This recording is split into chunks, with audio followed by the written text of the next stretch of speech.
Les enseignants-chercheurs et le personnel administratif et technique de l'université de Lomé exigent la tête de leurs collègues. Prof Majesté Ouattaba, ministre de l'Enseignement supérieur et de la Recherche. C'était au cours d'un sit-in tenu jeudi sur le campus. Ils ont, à la même occasion, réagi à la récente sortie du président de l'UL, Prof Adank Podar, qui interdit leur manifestation. Débrayage à l'université de Lomé. D'après le planning des actions des enseignants qui réclament de meilleures conditions de travail et de vie, c'est une grève de 2 jours qui devrait se tenir jeudi et vendredi dernier. Ils ont prévu se rendre au travail mais à ne pas exécuter les tâches requises. Très vite, ce mot d'ordre a été converti en sit-in. Au carrefour cinquantenaire situé au campus sud, ils ont brandi des pancartes sur lesquelles on pouvait lire: You dégage. Chef de l'État, au secours. Non au dilatoire. Oui à un dialogue sincère. La base demande la démission de notre ministre de tutelle, Prof Ouattaba, car il nous a clairement signifié que si nous ne sommes pas contents,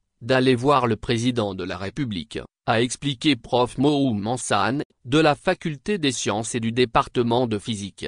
Dans la fièvre des mouvements d'humeur des enseignants, Majesté Ouattaba a tenu à convoquer et tenu d'urgence une réunion le mardi dernier avec les syndicats du personnel enseignant et de recherche et du personnel administratif, technique et de service de l'université de Lomé-UL.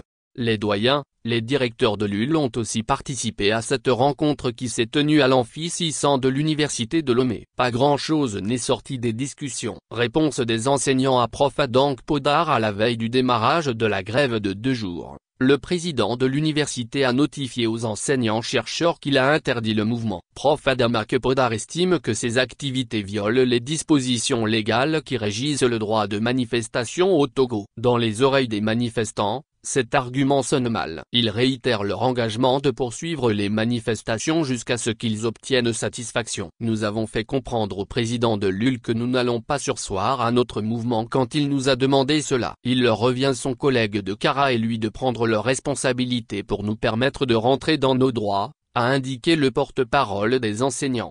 Les enseignants précisent qu'ils sont des responsables et s'ils manifestent, c'est parce qu'il y a aussi des malentendus ou des problèmes qui sont restés sans solution avant l'arrivée de Prof Podar aux affaires.